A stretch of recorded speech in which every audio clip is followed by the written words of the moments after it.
the Deputy Secretary, the Deputy Permanent Secretary in the Ministry of Foreign Affairs, Deputy Permanent Secretary, Ministry of Commerce, Deputy Permanent Secretary, Ministry of Education, my colleague, Director from UNCTAD, my worthy predecessor, Dr. Supachai, Excellencies, members of the Diplomatic Corps, ladies and gentlemen, may I, on behalf of UNCTAD and on my own behalf, express my deep appreciation for the invitation to join you at this seminal reflective meeting on challenges of the moment and possible pathways to a sustainable future, not just in this region, but perhaps relating this region to the rest of the world. In my remarks, I anticipate that there's going to be substantial engagement by participants, by panelists, and I've seen very eminent panelists on the program, on the key issues that relate to the state of play in the world today, and particularly in East Asia, and how can we renovate and how we can deepen the leadership that has been emerging from the area. On the basis of that, I just want to do two very modest things. First of all, give a little personal summary of the state of play in areas, particularly globally, but also regionally, which will inform the dialogue about what's the best way to sustain leadership and expand the horizon. But also on the basis of that, talk to some possible areas of interest or what kind of leadership can come from this area. But before I do that, allow me for just one moment to express our appreciation to the Royal Thai government for being such a trusted partner in establishing the International Institute for Trade and Development and for helping sustain it for the past 18 years. In this regard, I also want to express my appreciation for the role of my worthy predecessors, Mr. Riku Pero, who as Secretary General of UNCTAD at UNCTAD 10 was among the key players in bringing this partnership together with the government of Thailand, and Dr. Supachai, who has nurtured it much of this period and remains relevant as a visionary leader from this region and a respected elder within the UN community. I say this last one because one of my modest statements is that we are in a time of turbulence where public intellectuals are not only losing gravitas, but even the essence of informed opinion is being subject to doubt as the basis of decision making. Ladies and gentlemen, today, of course, the starting point for looking at where we are in the world and deciding what kind of direction we must chart for sustainability has to start with the turbulences that started as headwinds. To a lot of us, we saw the headwinds in the face of globalization as a temporary phenomenon. But increasingly, the sustained nature of anti-inclusive rhetoric and the spreading locuses of anti-multilateralism are converting what seemed to be headwinds into a Gulf Stream, a steady turbulence, which is threatening to become a new normal. We have seen the rumblings of what appears to be the contours of a trade war, first between the US and China, now spreading to other countries. We have seen, pari passu to this growing pressures on the traditional multilateral system, new efforts, particularly by the US government, to try to extract reciprocal market access concessions from middle-income countries, including many of the countries in this region of the world. And it's not just about this region of the world. Over the past 1 year, the most important statements made by the US government on its trade relationship with Africa has been a declaration of intent that they will freeze existing multilateral arrangements and explore the possibility of a single country FTA as a model, and learn on the basis of that bilateral treaty with one African country on how to scale up a new form of partnership. So you see a new thinking that is basically shifting gears away from multilateral engagement, first originally to plurilateral, but more increasingly bilateral, which represents a challenge that may be taken in step by those who are doing firmly and well, areas which have rolled out a deep and sustainable regional integration, but which represent a very significant turbulence for regions that are only experimenting now on creating common markets, customs union, and the threat of what bilateral deals can represent in that kind of situation. But I think it's also important that as we look at this possible and obsessive news about the challenge of tariff wars, we understand an underlying challenge, a challenge of an unsustainable globalization.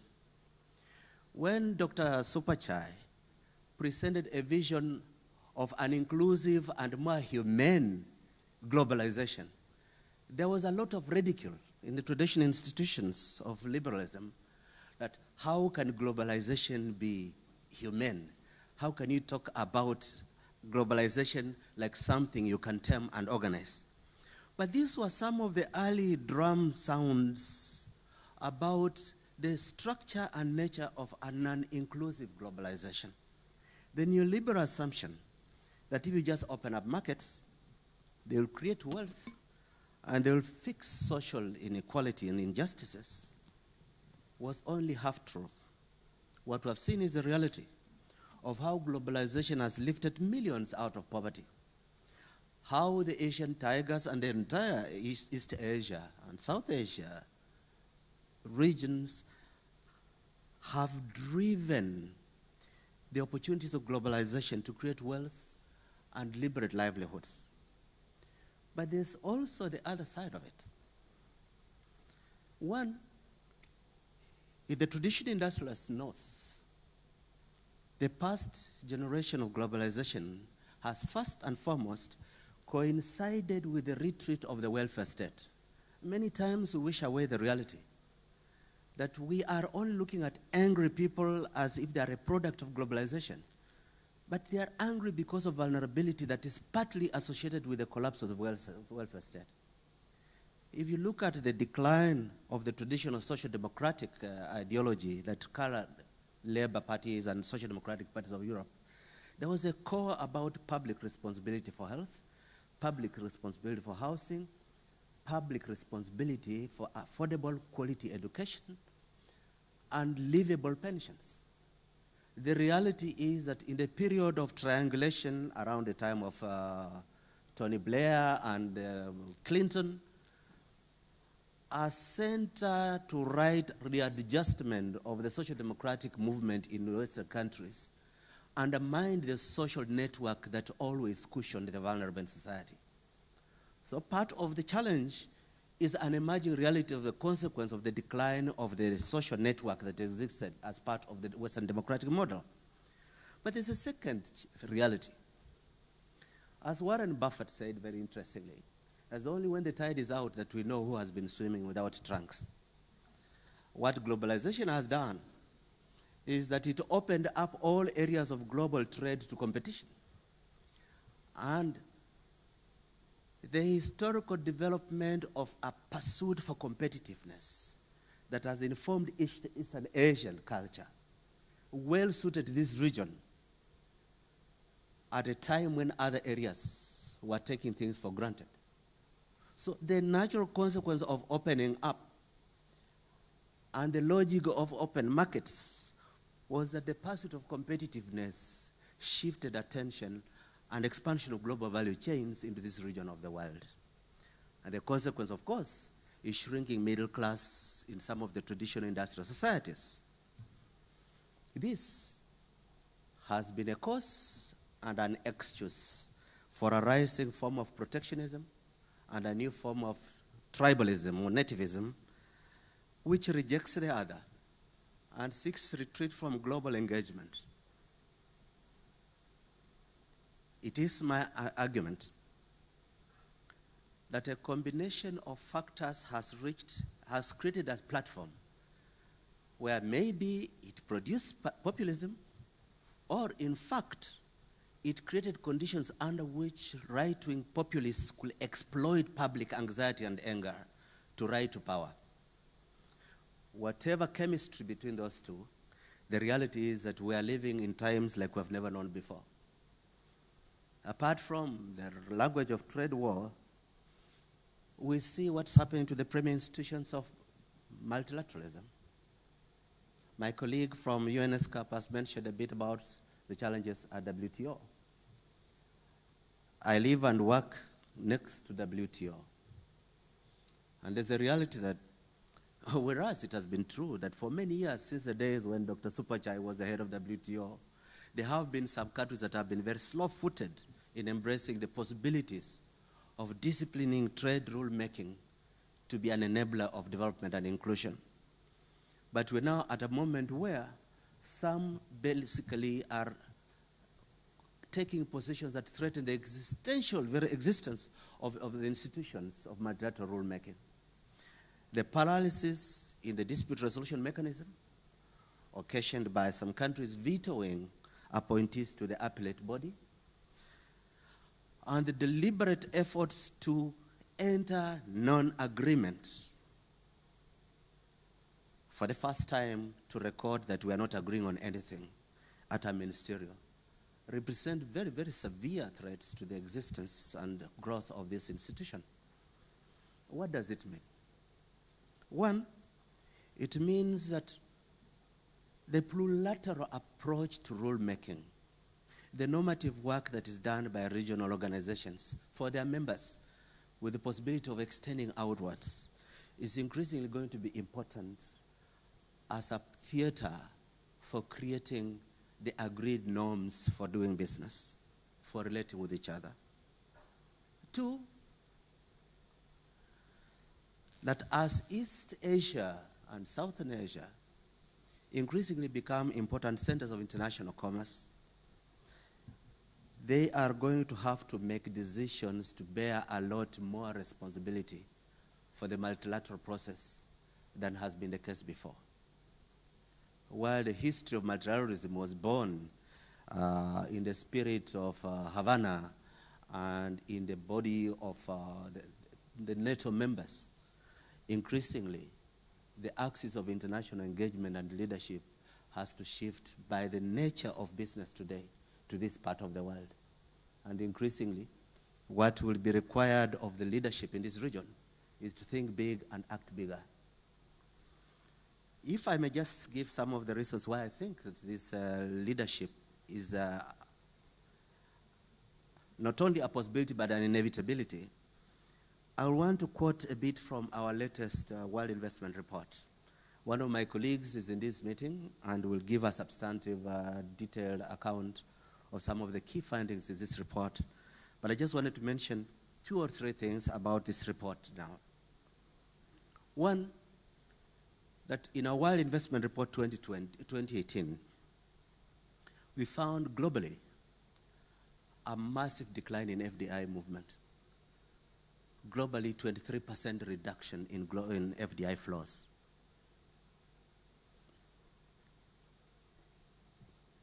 In Asia, we saw substantial decline in FDI, a 4% decline of FDI flows to India. We saw a significant decline of FDI to Hong Kong. But very, very substantial expansion in FDI into China. And ASEAN, witnessing, Southeast Asia witnessing 11% increase to rise to $134 billion in FDI flows. Part of this is attributable to the rebounding of Indonesia, which had been declined over the previous period. Western Asia has a minor decline. For the rest of the world, really, outside the countries of East and Southeast Asia, the only significant movement of FDI cross-border was a return of capital based on lower taxation by American enterprises which had been holding resources abroad. Two things come out of this. The first one, that when we were tailoring Sustainable Development Agenda in September 2015, we anticipated substantial global movement of FDI into greenfield sustainable investment sectors as a major driver for the ambitions of social inclusion. This is not happening. Outside this region, there is no major productive investment in FDI. Most is characterized by mergers and acquisitions. Some is characterized by profit shifting through declaring new headquarters for taxation purposes, which looks like a book entry more than effective movement of resources. Another significant outcome of this report is a discovery that Thailand, in 2017, became the second largest source of FDI in this region, after Singapore, with this outward investment from Thailand increasing 55% to $19 billion. If you look at these trends, together with initiatives like the Belt and Road Initiative, the Indo-Pacific Partnership, one conclusion becomes inevitable: that the landscape of Asia, Asian trade and investment is increasingly being driven from within, and that we are getting to a tipping point where we must start saying about the potential and possibilities of Asian investments driving the patterns of South-South investment behavior. If I may turn briefly away from this trade issue, it is true that there are some issues that are capturing our collective imagination, particularly unilateral declarations about which direction trade is to take. But I think there is another phenomenon that is creeping upon us without sufficient international attention, which is the rising risk deriving from a stock of debt. The debt burden of developing countries has been steadily rising over the recent past.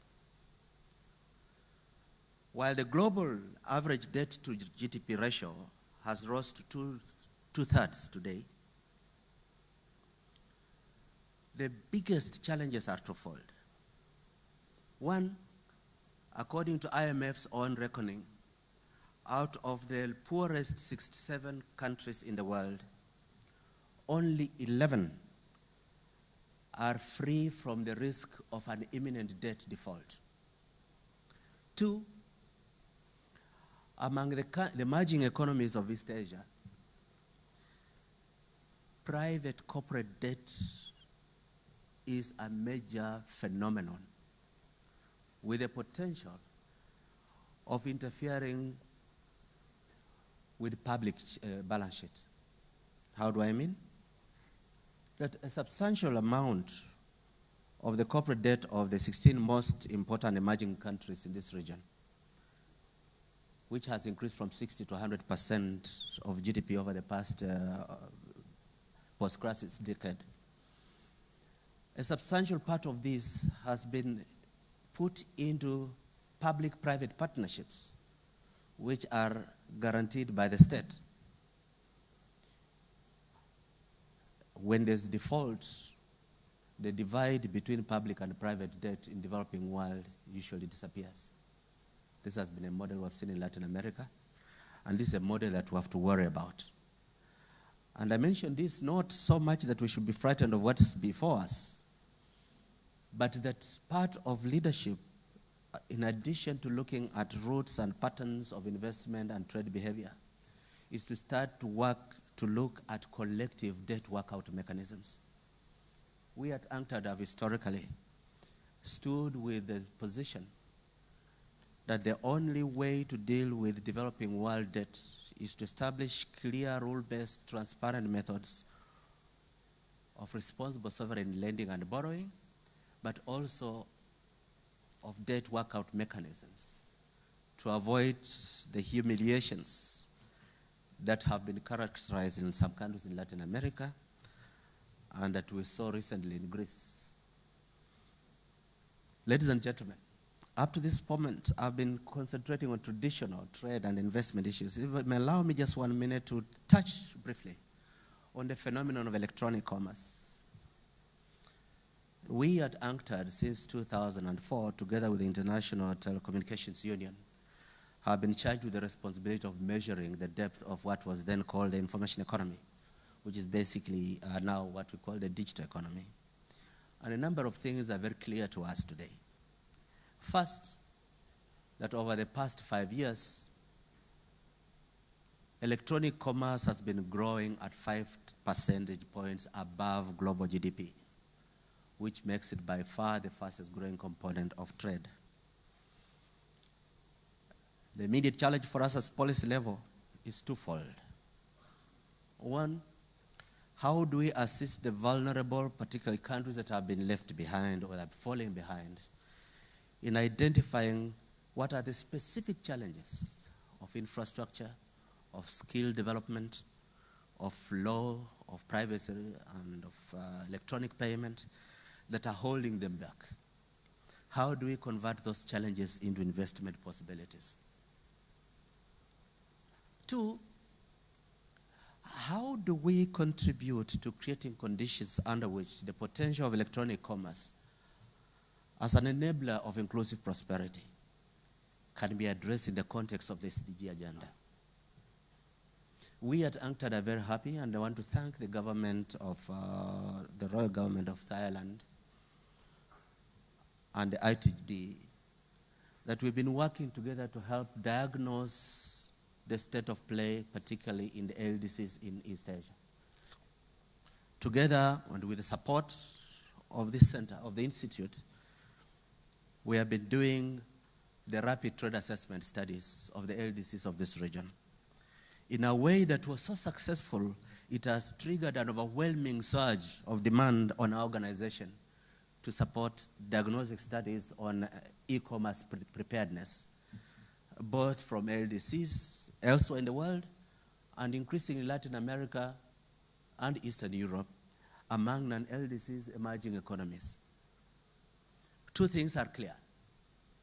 One, that inhibited electronic market visibility will constantly and increasingly be seen as a major challenge to trading. And secondly, that if you look at the nature of electronic commerce, that massively it is business to business. One of the underlying factors is a deficit of trust in consumer business e-commerce. That's bad enough within a country. It becomes even more challenging beyond borders.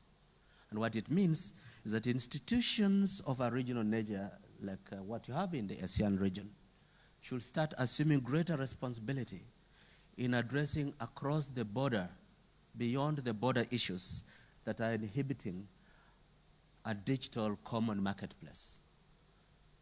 It is going to be important if the opportunities that are portending from e-commerce in this region are to be realized, that those beyond the border issues are in a systematic way addressed as part of the agenda of trade.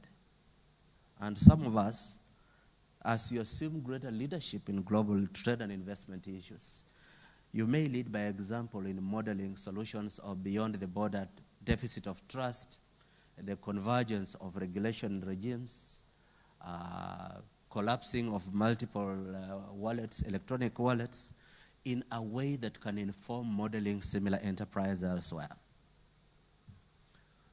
I want to finish by 2-3 other specific suggestions, and I hope that they can attain some attention during your discussions here. Of course, one of the main drivers of the emerging leadership of this region in global economy and investment has been your historical embrace of perpetual competitiveness, improvement in competitiveness. And there can be no recommendation other than to start from the point that this region has to remain innovative, to continue investing in skills and a new economy, to retain the advantage that it has built over such a short time miraculously. But in doing that, two things are also important. Avoid the vagaries of injustice, of social inequality and strife that have characterized the recent debate in the West by consciously fashioning investment policies to social inclusion. I appreciate what has been achieved in some countries, including this one, in reducing extreme poverty. But there's still more to be done. The vulnerable, particularly in the LDCs in this region, will remain a stain on the rest of you if no purposeful, proactive action is taken as part of ensuring the integrity of the momentum that you have built over this long period. Secondly, the voices of multilateralism matters must increasingly come from this part of the world. When globalization first arrived, it's the West which praised the importance of a rules-based multilateral system, open markets, predictable access to markets, and reducing the cost of doing business. Your success has partly generated some of the skepticism that we see. But the essential message of the reality of a global village remains important. But we have to see and deal with the consequences of that village. Two which are clear to me. One, that a combination of technical possibilities because of elements of the so-called Fourth Industrial Revolution, rising protectionism,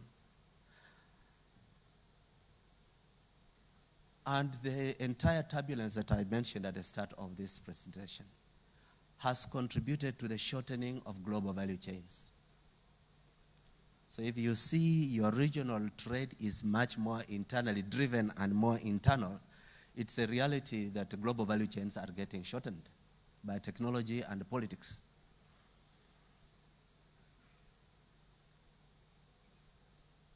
It still remains relevant and important that visionary leadership and academic-based, evidence-based intellectual work should advise how to redesign investment and industrial policies on the basis of this perceived change in the global value chain scenario. Let me finally say my last and partly very personal recommendation on the basis of this discussion.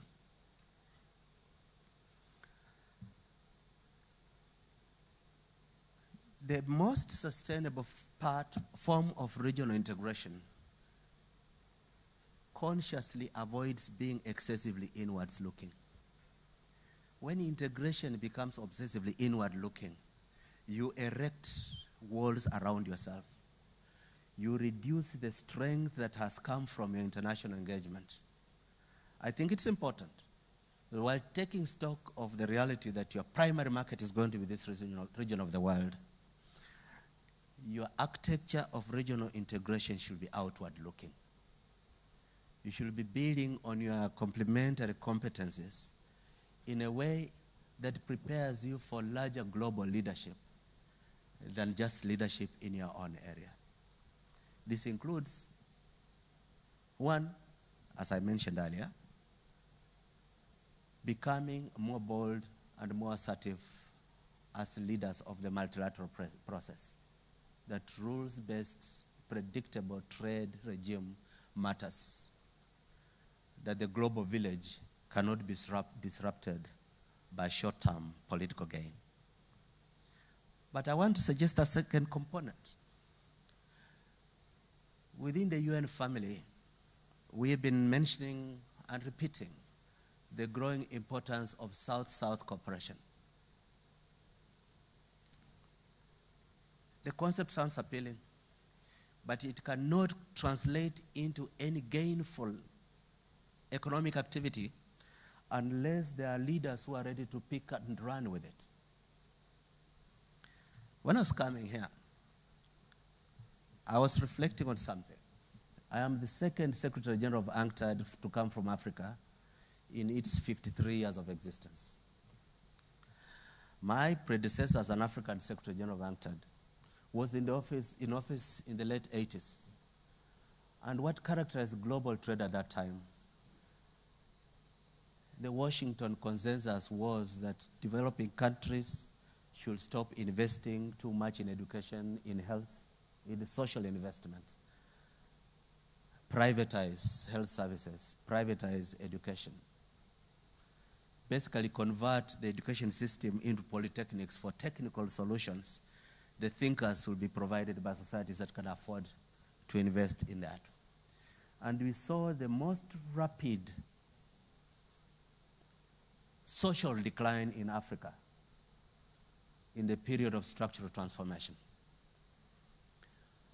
But as the second African Secretary General of UNCTAD, I come into office when a dominant phenomenon is the global shift of the locus of international commercial engagement and investment from the traditional north to this part of the world. And as is natural for a person in your last term in office, you think about what is your legacy. And I was thinking, it will do me personally a lot of good if I can find ways of exploring on the basis of the historical partnerships between the government of Thailand and UNCTAD that led to the creation of ITD, to start saying, in our changed circumstances, can we make a greater contribution to addressing South-South cooperation from a new pragmatic approach between East Asia and Africa? I'm looking at a number of different things. A few years ago, I helped to design the architecture for a Pan-African free trade area. In March this year, majority of African presidents signed up to start the African free trade area. But it remains a very weak structure without life. It is not grown out of felt experience. It has not had any corridors of engagement the way you developed the model in this part of the world. And I think already, immediately, the Asian experience of regional integration can become a starting point of engagement with Africa about shared experience, the learning experience of how structured growing from felt communities to national responsibility has informed the deepening of sustainable regional integration. This region can help Africa avoid the mistakes of a mechanical form of regional integration. Secondly, while we see the importance of investment and trade as the lifeline of regional integration, historical areas that have never engaged properly together need a multiplicity of interfacing phenomena. There are so many opportunities of cultural exchanges, of interactions in different fields, of learning experiences from shared experience in one region to the other that can be an important boost to a new narrative of cooperation, trade, and investment between this region and the African region. And I just think that our meeting as ITD turns adult, celebrating 18 years of existence, is a point where we can start giving it adult responsibilities. And one of those is the possibility, both intellectually and pragmatically, reflecting on how can we deepen the engagement between the region of East Asia and the African region. And on my watch, UNCTAD is ready to make its contribution in cementing this relationship. Thank you for your kind attention. Well, thank you very much, the Secretary General of UNCTAD, Dr. Kituyi, for the keynote speech upon the stage. And now I would like Dr. Kituyi to remain.